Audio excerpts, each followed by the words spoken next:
Welcome back to the Chelsweets kitchen. Today I'm going to show you guys how to make my favorite edible cookie dough. So this recipe is fantastic and you can eat it raw because it doesn't have any eggs in it.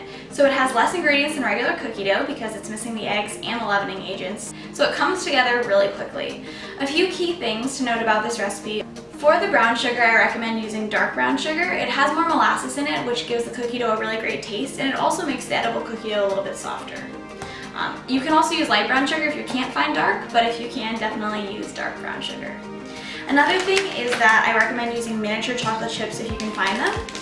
And that's because, I use this recipe for a lot of different things, but most commonly I roll it into tiny little balls that I'll use to decorate cakes or cupcakes. And when you're doing that, if you have regular sized chocolate chips, they can sometimes overpower the little bites of cookie dough. So if you can find mini chocolate chips, they really help give the cookie dough bites a better texture. So we're also going to be adding some sprinkles into our cookie dough to make this funfetti chocolate chip cookie dough. And that's just to give it a nice pop of color and make these a little bit more fun.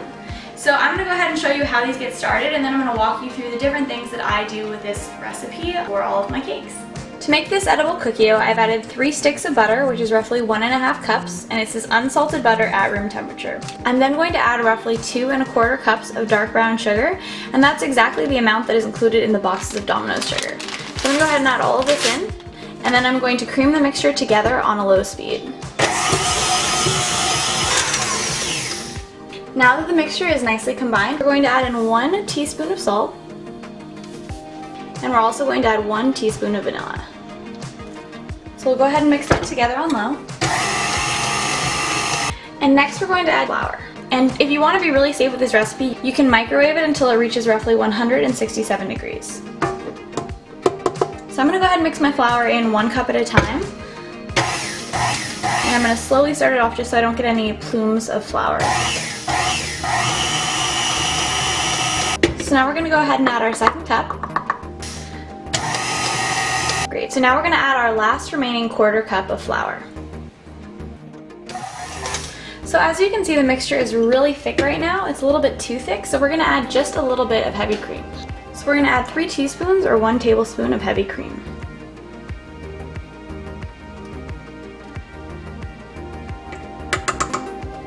At this point, I like to take a spatula and run it around the edges of the bowl just to make sure that all of our ingredients are fully incorporated.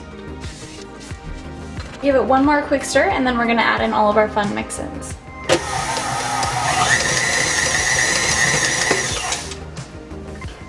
So in general, you need to add a full cup of miniature chocolate chips.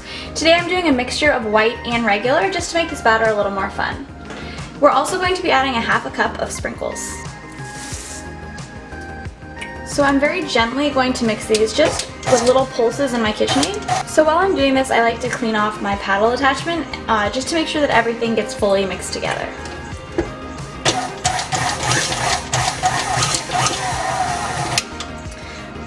Alright, so now that everything seems fully incorporated, we're going to go ahead and start to shape this into balls and discs.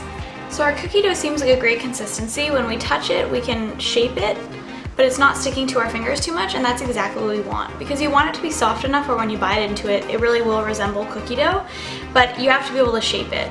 So if your cookie dough is a little bit too soft or it's really sticking to your fingers, you can always add a little bit more flour, and if it's too thick and it just doesn't seem like it's the right texture, you can also add a little bit more heavy cream. So this looks pretty good, so I'm going to go ahead and take, I would say, a teaspoon of dough, and I'm going to go ahead and roll it out.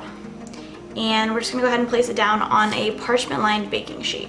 And once we've shaped all of our balls, we're going to go ahead and pop them into the freezer so that they can really retain their shape, and then we'll pour them into a container for storage. So you can use these fresh on a cake. I like to make them ahead of time and freeze them just because they take a while to roll out, and this is something that you can make several days in advance, so it makes your life easier when you have them all prepared. This batch also makes a lot of edible cookie dough, and I enjoy that because I like to prepare it and then have it ready to go for the future. But you can definitely have it if you don't want this much cookie dough lying around your house or you just don't think you'll use it.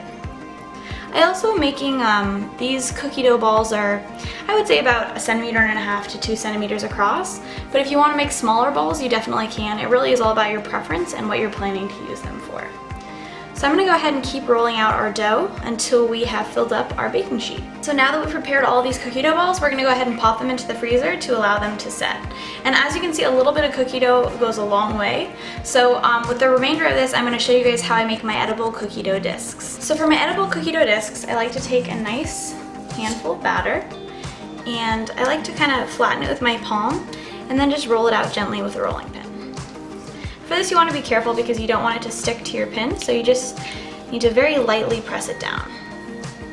So once your cookie dough is nicely rolled out, and if you don't have a rolling pin, you can totally also just flatten with your hands. I like to use a circle cutter and just cut out the shape and size that I need. If you don't have a circle cutter, you can definitely also just shape it with your hands. But the key about this is that you want to make sure that you have a nice and level disc of cookie dough, because if you're putting it in between your cake layers, you want the filling to be nice and even throughout each bite. So I'm going to go ahead and scrape away the excess here. And then what I like to do is flip this onto some parchment paper and also pop it into the freezer. And that allows it to retain its shape. So after being in the freezer for about 15 minutes, our cookie dough balls are nice and firm and ready to decorate with. Another fun thing you can do with this cookie dough is you can stuff it into the center of cupcakes that you've hollowed out. And there's a zillion other things you can do too, so just get creative with it. So thanks so much for joining me today. If you guys enjoyed this video, be sure to click the like and subscribe button below. If you want to see more of my creations, you can also follow me on Instagram at Chelsweets, and the recipe for this is up on chelsweets.com. So thanks so much for joining me. Hopefully I'll see you guys again soon.